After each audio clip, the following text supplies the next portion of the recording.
In week 3 of a series called Relationships 101, we've been looking at the different relationships in our lives and really keying in on them. We started week 1 with the God relationship. We talked about if our relationship with God isn't right, all the other relationships in our life will not be right. So if we don't get the one right with Him, things are going to be really weird with other friendships and dating relationships and relationship with your boss or your coach or your teacher or whoever. Last week, anybody remember what we talked about? We talked about friendships, our friend relationships. And then Chandler passed away, and I feel awful. We played the Friends theme. But y'all, here's the reality. Your friends determine the quality and direction of your life. They really do. Who you hang out with influences where you go in life. Next week, Harley is going to actually be the one teaching us, and she's going to be teaching us about dating relationships. And so that'll be a really important one to come back for. But this week, I want to talk for a few minutes about a really hard subject, okay?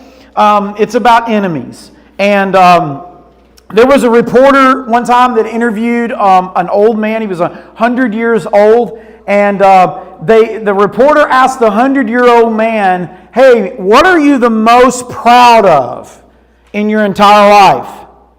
And the man said, "Well, I don't have an enemy in the world." The reporter was like, "That's incredible. That's awesome. How did you manage not to have an enemy in the world?" And the 100-year-old man said, "I've outlived every last one of them."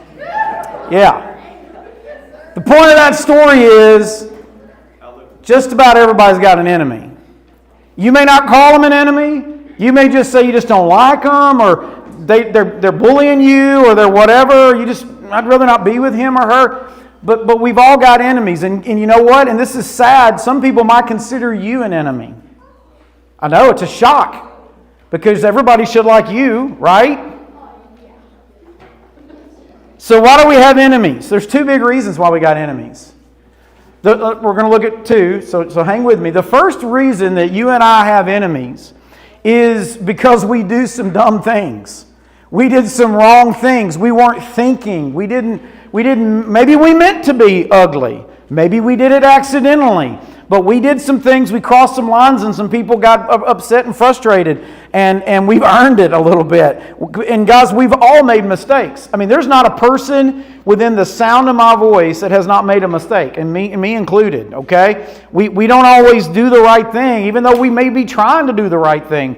And so sometimes we hurt people. It causes people not to like us, maybe even go so far as to hate us and even consider us an enemy.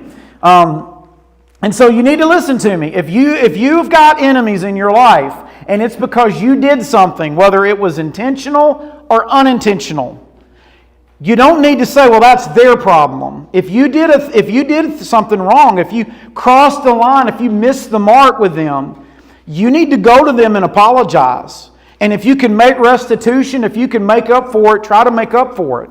Now, they may not accept your apology. They may call you some words that I can't say here at church, and you shouldn't really say outside of church. But the reality is that is on them at that point. You've done all you can do. So if we make mistakes, we need to own our mistakes and say, "Hey, I'm sorry."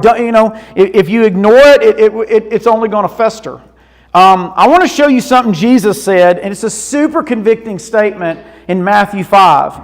He's talking to Christ followers, and he says, if you're presenting a sacrifice at the altar in the temple, and you suddenly remember that someone has something against you, leave your sacrifice there at the altar and go and be reconciled, make up with that person, ask for forgiveness, humble yourself, then come and offer your sacrifice. Let me translate in 2023 if he was going to say that here. He would say, if you're in a church service, in the middle of a worship service, and you remember that somebody has a problem with you because of something you've done, it's better to leave the worship service and go reconcile than to raise your hands in the air. I'm just telling you. Even if you did it incidentally, even if you didn't mean to. Y'all, the goal is not to get everybody to like you. That's an impossible goal. The goal is, as much as it depends on me, I'm going to be at peace with everyone. As much as it depends on me. I can't control them, but I can control me. And that starts with, do I have enemies? Do I have people that are upset with me because I said the wrong thing, did the wrong thing? Or they perceive that I did and I didn't. But I understand where they're coming from. I can see why they would be upset. So we have enemies because we did some things wrong, but here's another, let me flip this around. This is absolutely true what I'm about to tell you. Sometimes we got enemies because we do things right. We do the exact thing Jesus wants us to do, and it doesn't set well with people. Guys, I've been to so many funerals as a minister. I haven't, I've done officiated quite a few of them, but I go to a lot of them. A lot of church members or relatives of church members, and I got to tell you, I hear this a lot at funerals. Man, he had no enemies. Man, that guy was so liked. He didn't have an enemy in the world, or everybody liked Miss So-and-so. She didn't have an enemy in the world. The reality is that's not true. Everybody's got enemies. And if it is true, they didn't stand for anything, and they weren't a leader, and they probably weren't much of a Christ follower. Because if you follow Jesus, not everybody's going to like it. Not everybody's going to salute you. People are going to sometimes criticize you. They're going to misunderstand you. And you need to understand this. If we do what God commands us, people aren't always going to like it because, y'all, Jesus had enemies. Jesus had enemies. Jack read exactly what's in this message. Did a good job, by the way. And he read about the Old Testament predicting Jesus coming in Isaiah 53. It says that the Messiah, this is Jesus, is going to be despised and rejected, a man of sorrows, acquainted with the deepest grief. Y'all, we don't think of Jesus that way, but you guys need to understand, if you've ever been hated by anybody or persecuted or bullied by anybody, you walk around with this grief. It's hard to explain. You may have never called it that, but it's this cloud, it's this, you want to throw up, you just feel sick and anxiety.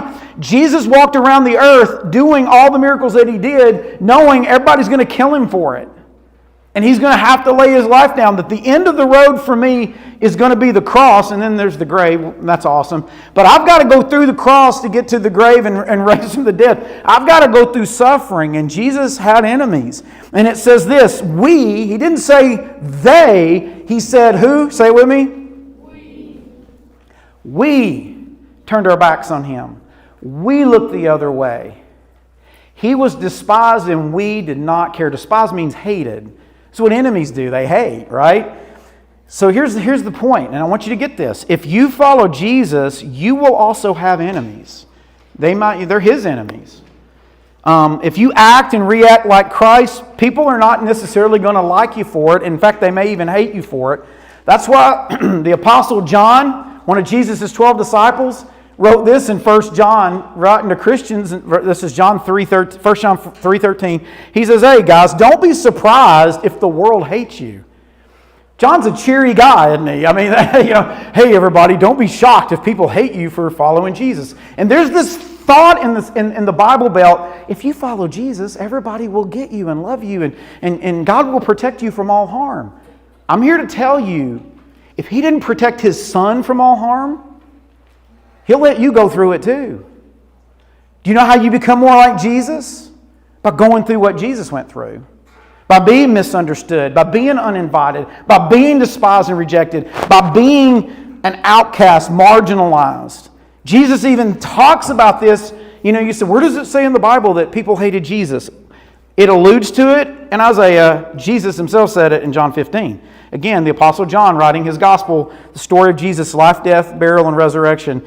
Jesus says this, if the world hates you, understand that it hated me before it hated you. In other words, you're my followers. If the world doesn't like you, guess what? Before you did your thing and followed me, they didn't like me either.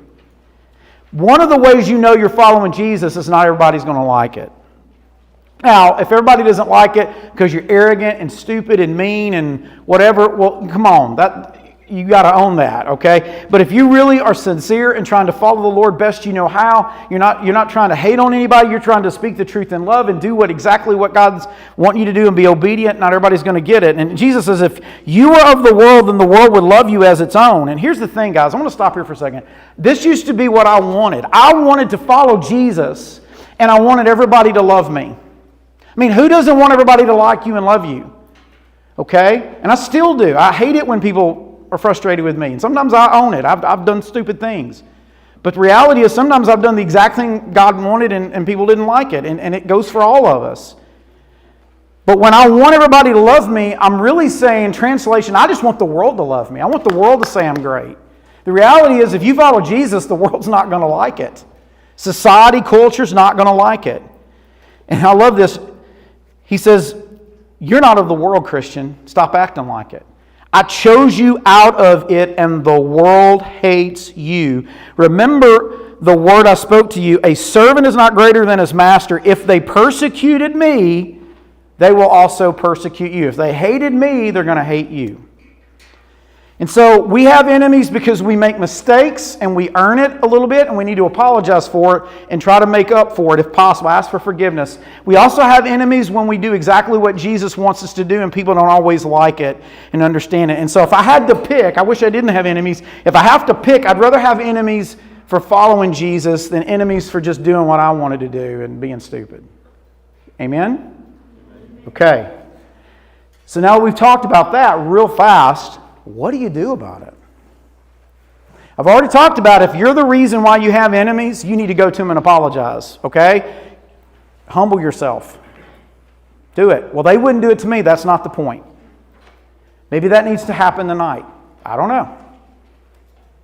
But what if you're doing exactly what God wants you to do and people don't like you about it? What do you do when people talk about you, gossip about you? I mean, what do you do? I can tell you what not to do. Jesus speaks a lot about this, a ton about it. And a lot of it comes from Luke chapter 6. Jesus, first of all, says we need to love them. We need to love our enemies. Y'all, I'm going to just be real with you. There is no way in this world that we can do that. We can say we love them, but on our own power, when they've done something to you and they've attacked you or maybe they hurt your family, I mean, how can people who've been terrorized or bullied or whatever, how can you really love people? The reality is you and I can't, but Jesus can. And you need to understand when you love your enemy, you're not saying it's okay. It's not okay. You're not saying what they did is right. It is not right. You're just saying, I'm going to do what Jesus did when I was his enemy. I'm going to love them. And I'm not just going to tell them, I'm going to demonstrate it. With Christ's power, you can. You see, we don't think about it this way, but the reality is, and I know that none of us really consider ourselves huge enemies of Jesus, but the reality is we all were once enemies of Christ. We were all once that would have said, I despise and reject. No, I would never do it. Really? We really would. And he died for us when we were in that state. He didn't just say, I love you guys. He said, I'm going to show you love. I'm going to demonstrate it on the cross. Romans 5:8, maybe my favorite verse in the whole Bible. It's such a powerful verse. Paul writes that God proves his own love for us in that while we were still sinners, when we were God's enemy, Christ died for us. When we were God's enemies because of sin, we may never said that or felt that, but sin is not, God doesn't want anything to do with sin. And he came and died for us anyway. He didn't wait for us to apologize. He didn't wait for us to clean ourselves up because we can't. He died for us in advance, and he loved us unconditionally. I think about the story about, and I don't have all the names and all that, but this is really, I'm not making this up. This has probably happened more than once, but I remember a few years back, about 10 years ago, there was a woman whose son was brutally murdered by a guy in the neighborhood, by a teenager. It was a teenage son murdered by another teenager. And the teenager that did the murdering went to jail and went life in prison. And that mom decided, because she was a Christian, that she would go every week and visit the murderer of her kid. Not to be ugly or to rub it in or to make him feel awful, but to try to show the love of Jesus. Now, I don't understand that. I mean, I do understand Jesus' love. But y'all, I don't know that I can do that. I know on my own I can't. But she went, and you know what she ended up doing? She ended up adopting this guy. And this guy ended up getting his college degree in prison and had a little graduation. And she went to the graduation and hugged him. And people didn't all realize, people thought it was her son. I mean, it was. She adopted him. But people were like, oh, her son must be in jail. And a reporter got wind of, no, that's the murderer of her son. Y'all, that's what love does. Y'all, love is scandalous. It doesn't make any sense. I'm not saying you got to adopt the people trying to hurt you. I'm not saying you got to like what they're doing. I'm just saying you need to ask God, give me the strength, your strength to love them, to not retaliate. Sometimes that's the way you love them. You just don't pay them back. You just don't return gossip for their gossip and hate for their hate. So Jesus said it. He says, I say to you who listen, love your enemies. Love your enemies. Man, that's a tough one, but that's what he says in Luke 6. So love them. Here's the second thing to do about your enemies. Jesus goes on and he says, don't just love them, bless them. Overcome them by doing good for them. But they did bad for me, Lord. I know that. But do good. Don't repay evil with evil. Do good for evil. And that's what he says in Luke verse 28. He says, do good to those who hate you and bless those who curse you. And so how do we do that? Y'all, we show them mercy and we show them grace. That's how we do it. Here's what mercy is. I won't give you what you actually do deserve. You actually do deserve that, but I won't give it to you. You actually deserve this, I won't give it to you. So that's mercy. Grace is, I'm going to give you what you really don't deserve, which is a gift or reward. That's what Jesus did for us. He didn't give us what we did deserve, which is damnation and hell and judgment and separation eternally because of sin. So he showed mercy on us. And then he goes a step further and he gives us something there's no way in the world we deserve, and that's to be co-heirs with the kingdom. That's to be completely forgiven of sin, completely removed from guilt and shame, gone. Y'all, none of us deserve that. And the story about Phil Robertson, if you didn't pick up on it, he's telling Kirk Cameron in the boat, man, I used to get people stealing my fish all the time, and I tried this and I tried that, and I read in Romans 12, which we're about to read, that we're supposed to do good for our enemies. And if they need food, we need to feed them. If they need clothing, we need to give it to them. And he's like, man, I don't want to do that, but the Lord convicted him. Well, why don't you try it? See what happens. So the next time he caught some people stealing fish, he pulls up and he basically says, hey, what y'all doing? And they're freaking out, trying to run and hide and all that. And he says, hold on, you don't have to steal from me. I will give you the fish.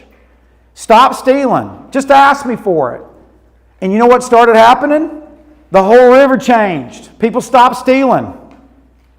I mean, that act of loving and blessing, when they did not deserve it, they were doing wrong, changed things. See, we want to change things through our own means somehow. Take it into our own hands.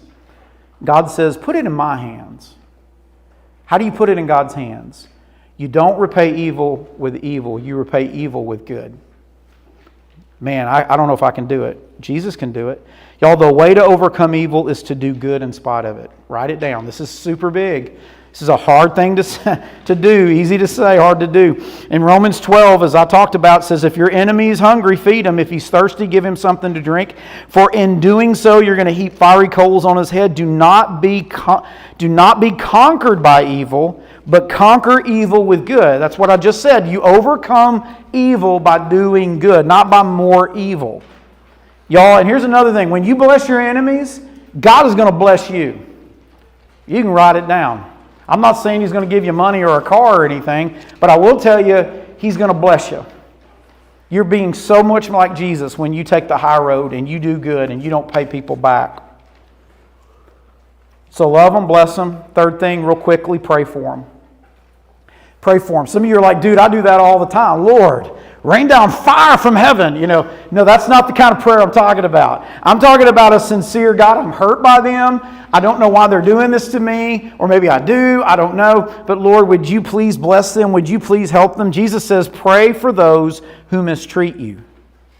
But guys, we do the opposite, don't we? When people hurt us, when they're our enemies, we don't pray for them. We just speak about what they did wrong and what they're doing to us. We speak evil about them, even though we may be right. We're just being real. But we don't pray, we just gossip. I mean, that doesn't fix anything. And you may be completely right, but is it going to change them? Is it going to change the circumstance? Will you speaking evil about them, telling on them, telling everybody about them, is it going to really change things? Here's a better solution. You should try it. Okay? Write this down. Don't gossip. Okay? When somebody hurts you, try hard not to gossip. Try really hard. I know it's tough. Don't hold a grudge.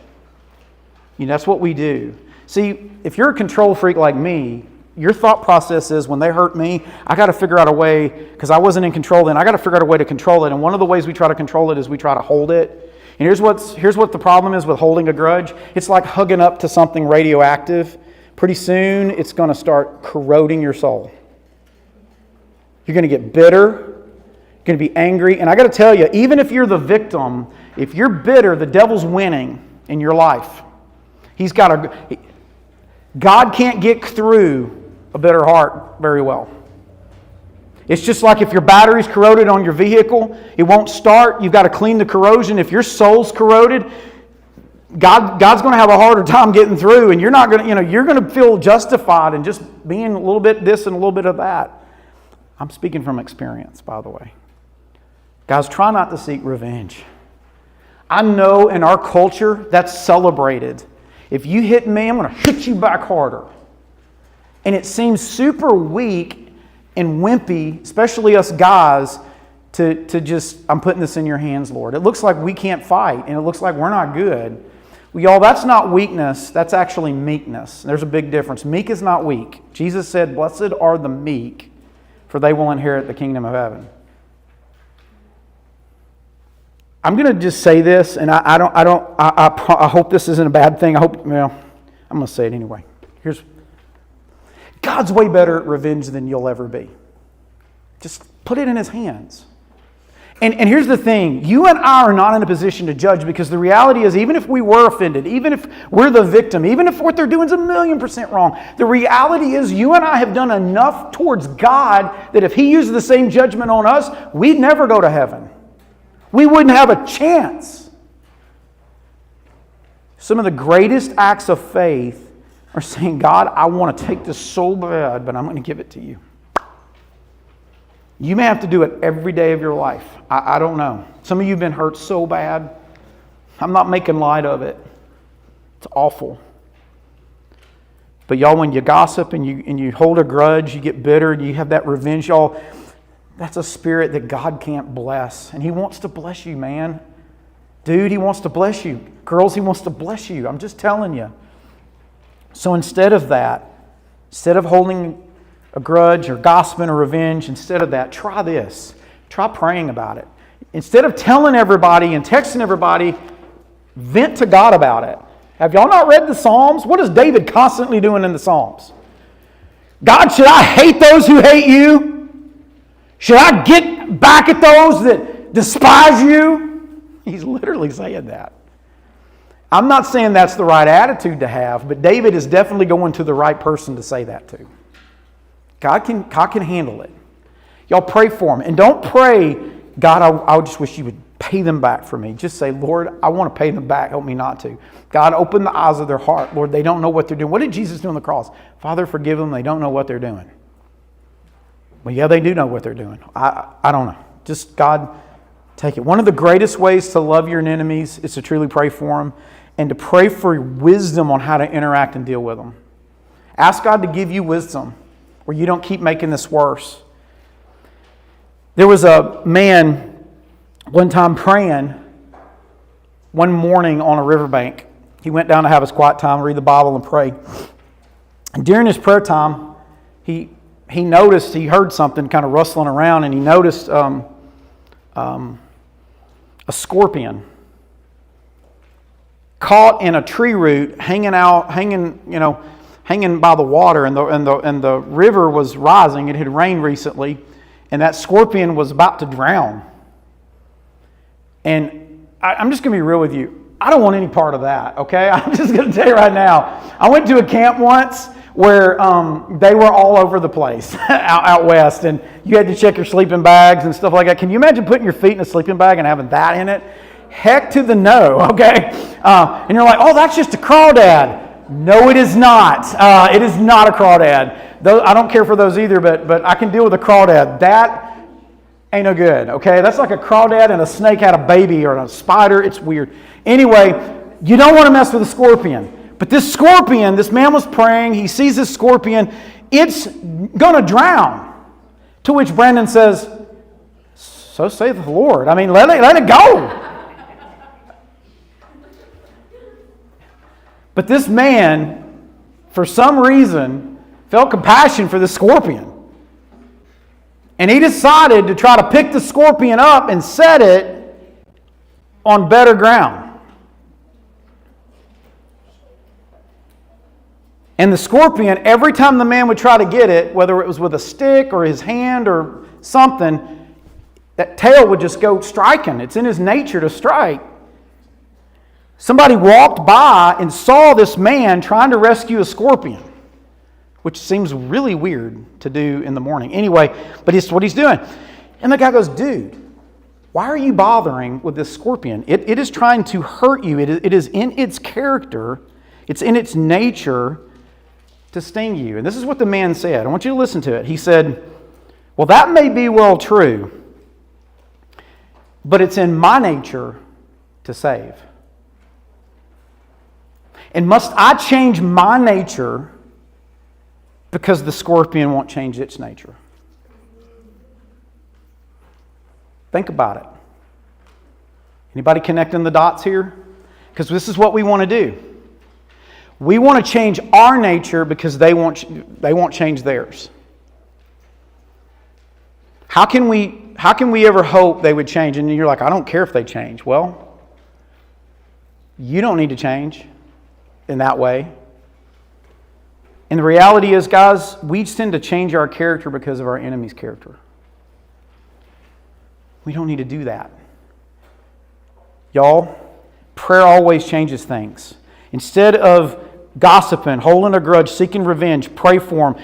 Because here's what will happen when you pray. God will either change them, or God will change you, or what if God changes both of you? I've seen it a million times. Sometimes when I pray, He changes them. Most of the time when I pray, He changes me, or He's trying to, if I'm not a knucklehead. But y'all, many times He changes everything.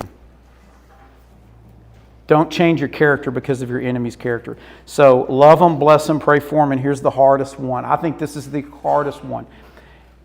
Forgive them. Forgive them. We've talked about this a lot in the last year or two.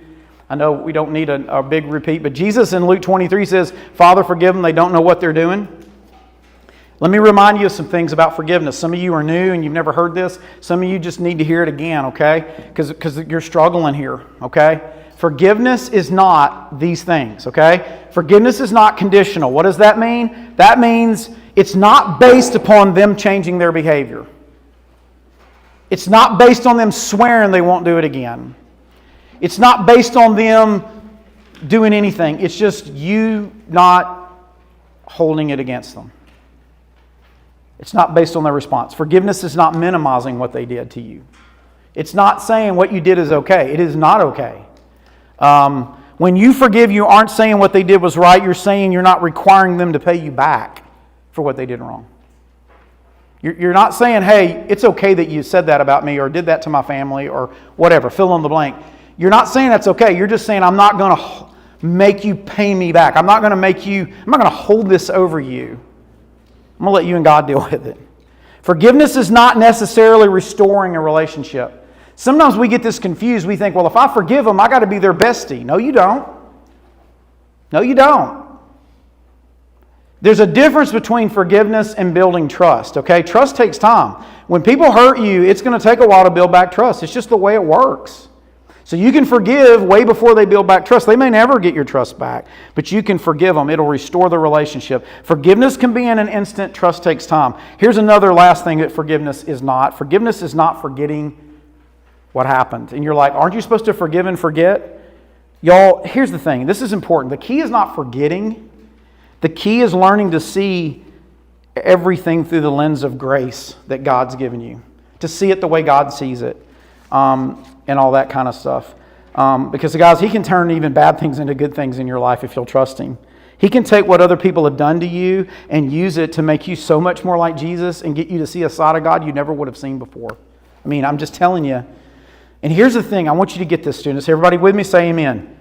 We're almost done. Listen to me. When you forgive somebody, you aren't saying what they did was okay. You're not letting them off the hook. Here's what you're doing when you forgive. You're just not allowing what they did to hold you anymore.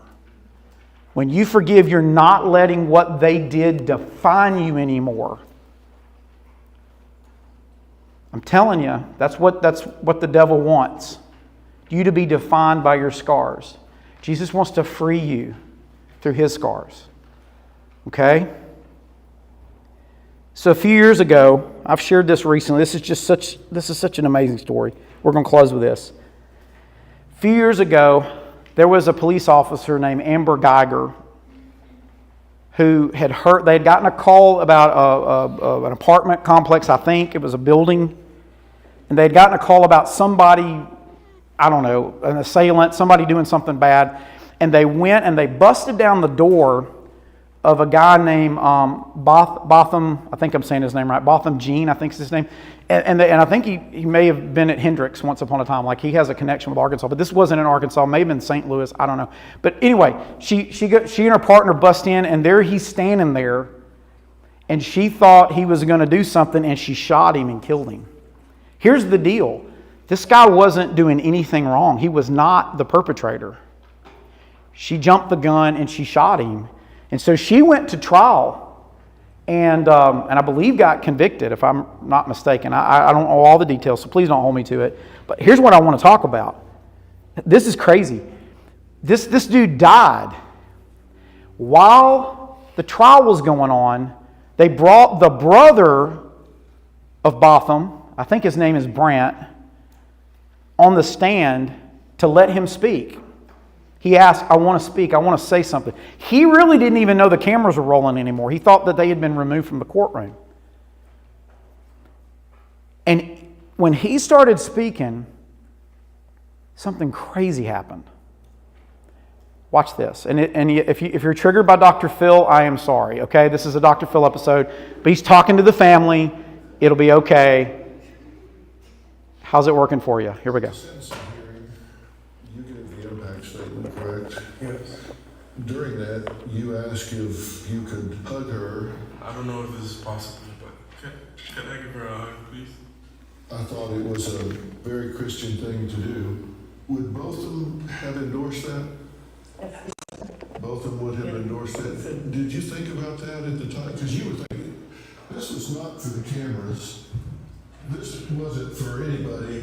This was you, your heart, and both of them, right? I thought the cameras were off, and I was just talking to her. So, see, in my mind, if I'm going to say I forgive her, I shouldn't be able to not do these things that I would do. If both of them's watching this, what's he say about it? Dad, what's your son say about that? I'm well pleased. Well, please, what's he say about it? Botham was exactly that kind of person. He always saw the positive side, so I think he would have endorsed it. What I don't want people to think of it is that it was done for any publicity. Brant is not a child who wants publicity. We didn't know what he was going to do. In fact, when we were asked whether we wanted to say anything to her, we declined. Then when Brant said, yes, I want to, I was like, what are you going to say? Right. He said, Mommy, I just need to go. And he was headstrong about going. It meant something to you. This was not for publicity. This was for you and your heart. Yeah. I don't want to live the rest of my life saying, I hate you, I wish I could get you back. It just clears your mind. It frees me knowing that it's settled. You pay yes for what you did, but in my heart, I know I am free. If you truly are sorry, I know I can speak for myself. I forgive you. And I know if you go to God and ask Him, He will forgive you. They often say to a man before they execute him is, may God have mercy on your soul. No matter what the man has done, it's like you have to answer to man's law. What you did is not okay, but I forgive you. It was a heinous thing before I forgive you. It's a heinous thing after I forgive you. But I turn this over to God. God sits in judgment, not me. You've answered man's law. This is now between you and God. What you did was horrible before I forgive you. It's horrible after I forgive you. But I choose not to be locked in a bond of hatred and bitterness with you for the rest of my life. I let that go. And when I saw that, that's what I felt you were doing. Dr. Phil, most persons all over the world, regardless of their religious belief, say what they refer to as the Lord's Prayer. Right. And in it says, forgive those who have trespassed against us. Yeah? So what does that mean practically? Well, this is a perfect working example of that. Ephesians 4:32, be kind and compassionate to one another, forgiving one another just as God forgave you in Christ. Y'all, Jesus forgave us, so we can and should forgive them. Let's bow our heads real quick. Let's have a time to respond to what God's wanting us to do tonight. We're gonna sing a song in just a minute. We're gonna open the altar, but there's two groups of people I want to talk to very quickly. I know we're running late, but listen to me. Two groups. One group, you may need to go apologize to somebody. Maybe it's in the room. Maybe you need to go out and call them. I don't know. There's some of you that have been done wrong to, and you need to forgive them. And then there's a third group that you're still Christ's enemy. And it doesn't have to end that way or be that way. You can give your life to Jesus tonight.